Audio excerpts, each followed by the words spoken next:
Time now to preview the upcoming game with West Virginia with Coach Gundy. And West Virginia coming off a really good win at K-State. What did you see in that game that got your attention? Defensively, they were fantastic. Kansas State hit a 75 or 80-yard touchdown pass first play of the game. And I don't think that they scored a touchdown after that for 3.5 quarters. They kicked a couple field goals. So they've been really good on defense all year. They gave up some points against Oklahoma, which everybody has. I'm guessing they didn't play as well as they would have wanted to against Texas Tech.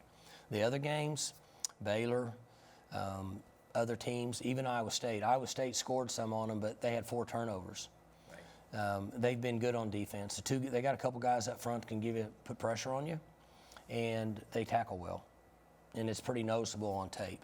And then they made the quarterback switch last week. They had the young man from Oklahoma's up there, and I guess they weren't happy with what he was doing. They put the young man that had transferred from Bowling Green, started, and he played good last week. So I'm guessing he's their starting quarterback now. And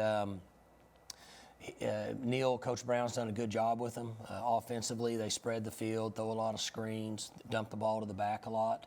They're not rushing the ball a lot, more of a pass offense. And they're sound in special teams. So it's not easy to win in Manhattan. We all know that. And that was a good win for them, especially with their record going in. So obviously he's done a good job keeping their spirits up, and they must be practicing pretty well to play as well as they did last week in Manhattan. Schematically on defense, you talked about the fact you've been impressed with them. Who do they resemble in the Big 12? Who do they play like on defense schematically? You know, they've played some 3 down. Last week they were in 4 down, so they'll be a lot like TCU if they stay with that 4-down package.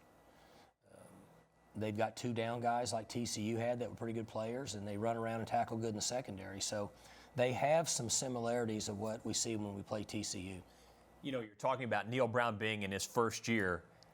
Is it often the case where maybe it takes 8 or 9 games with a new coach for a team to really get traction? So I guess my point is, maybe it's not that surprising that they played so well at K-State. And then, of course, they were in the game at Baylor. Is that usually how it goes? It takes a while, and then suddenly you see some big improvement in year 1 for a new head coach. Well, they played well at Baylor, could have won the game, and obviously won at Kansas State. And then the games they didn't win, they turned the ball over.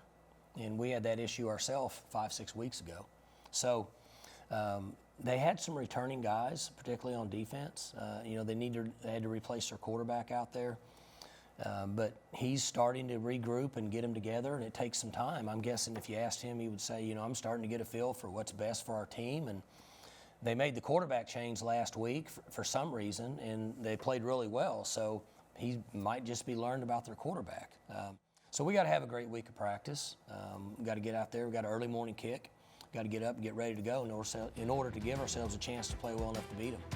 Stay with us. The Showdown Breakdown with Brandon Weeden is coming up next.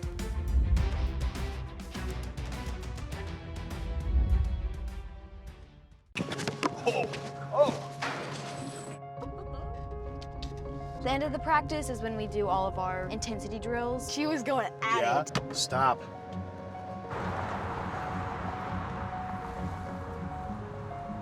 Right there we go. If we win this, is the one way to get to the playoffs. I know.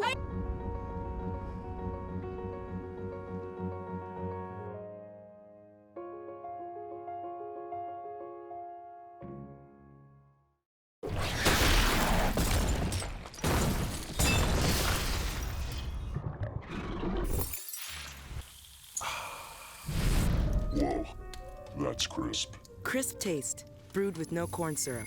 Bud Light.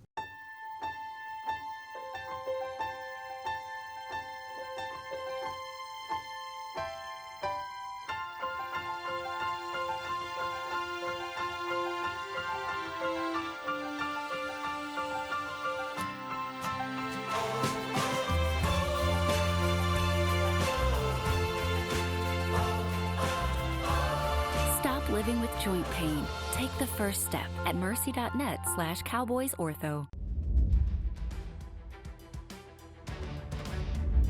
This is a Showdown Breakdown as we get ready for West Virginia, joined by former Cowboy quarterback Brandon Weeden. A couple of weeks ago before the TCU game, Tyler Wallace went down with a season-ending knee injury. Since, Dylan Stoner has moved outside and has performed beautifully. So let me ask you this. What are the challenges of a player moving from inside to outside, playing multiple positions from a receiver standpoint? I've always felt like when you're a receiver, especially a young receiver, I've always felt like when they install the game plan, you need to learn the entire concept. Don't just learn, if you're an X receiver, don't learn X or don't learn Z. Learn it like a quarterback. Because, one, you can be more flexible formationally. You can do things motion-wise to kind of run the same plays and just dress it up being in different spots. So what Stoner's done has been phenomenal. Like I've told you for weeks, I've been really kind of singing his praises. I think he's a good player. I think he needs to be very involved. But him be able to step in and do the things he's doing doesn't really surprise me, but it's good for this Cowboys offense. Offensively, Oklahoma State has changed dramatically. They've really slowed down. They've started huddling. There are a number of reasons for that. But as a player, does that take some time to get used to, or is it something like, it's not that big of a deal? Yeah, I think there's pros and cons, and it takes some adjustment for the quarterback. The quarterback's used to going fast, fast, fast all the time, so you got to kind of slow your game down. The communication kind of slows down. One group I know that loves it is that offensive line, because they're taking some time, and they, anytime they can get to kind of catch their air and kind of regroup for the next play, they're fired up. But, to take a load off Chuba, that's going to be a big deal. Kind of get his legs fresh, keep him healthy, but also to take it a step further, I think to keep this defense off the field. You have these longer drives. As long as you're still scoring points and the defense is staying off the field and they're fresh for the fourth quarter, I think that's a win-win for both sides of the football. Speaking of the Cowboy defense, Oklahoma State on defense has been much better the last 3 games, and evidence of that, they've forced 10 turnovers. And so that's an obvious statistical thing. What do you see happening on the field, play in, play out, that gets your attention? Why the defense is playing better? Well, they're comfortable. I think they're very comfortable in what they're doing in the scheme. They're not thinking as much, so they're able to just go react and go fly around and play fast. But the one thing that I really like is, they're getting a bunch of turnovers. That's what we've been striving for all week or all year, and they've really done a good job with that. But they're playing with some swagger, especially the secondary. I've always been a big fan of these secondaries that fly around. They make a big play. They go out and celebrate. They're jumping. That is very infectious for the entire football team. The offense sees that. It just kind of gets everybody going on the sidelines. And that's how you become a dominant defense, is you play with that energy, you fly around, and just, again, take the ball away and hit people in the mouth. And these last few weeks, I've been very, very, very impressed with this Oklahoma State defense. Well, this week's opponent, West Virginia, is trying to get some swagger back, and they took a big step in that direction with an impressive win at Kansas State last weekend and a very good defensive performance by West Virginia. What jumps out about them defensively from what you've seen?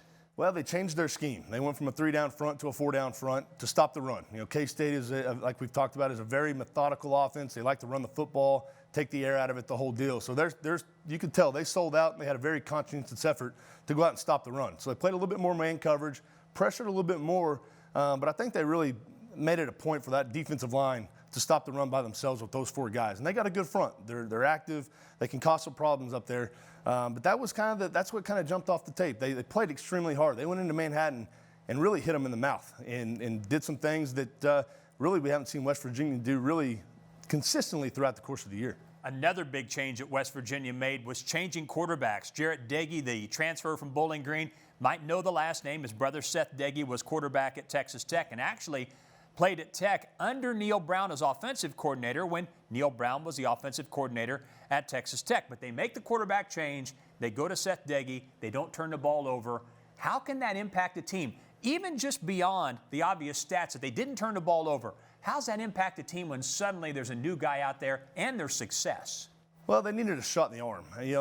Not that Austin Kendall really played bad all year, but they needed to change it up. They haven't been able to run the ball effectively. They're averaging 75 yards a game, so a lot's been put on the quarterback. And, Deggy's played a lot of football. He's at Bowling Green, played pretty well up there. So that's a good transfer for West Virginia.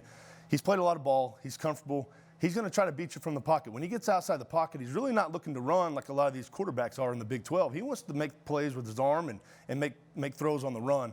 And he played really well at K-State. So, you got to tip your hat. The guy came in, kind of gave him the boost they were looking for, and they're probably hopeful that he can keep that going these last couple games. There have been some wild games between Oklahoma State and West Virginia. We'll see what this weekend has in store. The Cowboys and Mountaineers will kick off at 11 from Morgantown, West Virginia. For Brandon Weeden, I'm Dave Hunziker. Thanks for watching the Showdown Breakdown.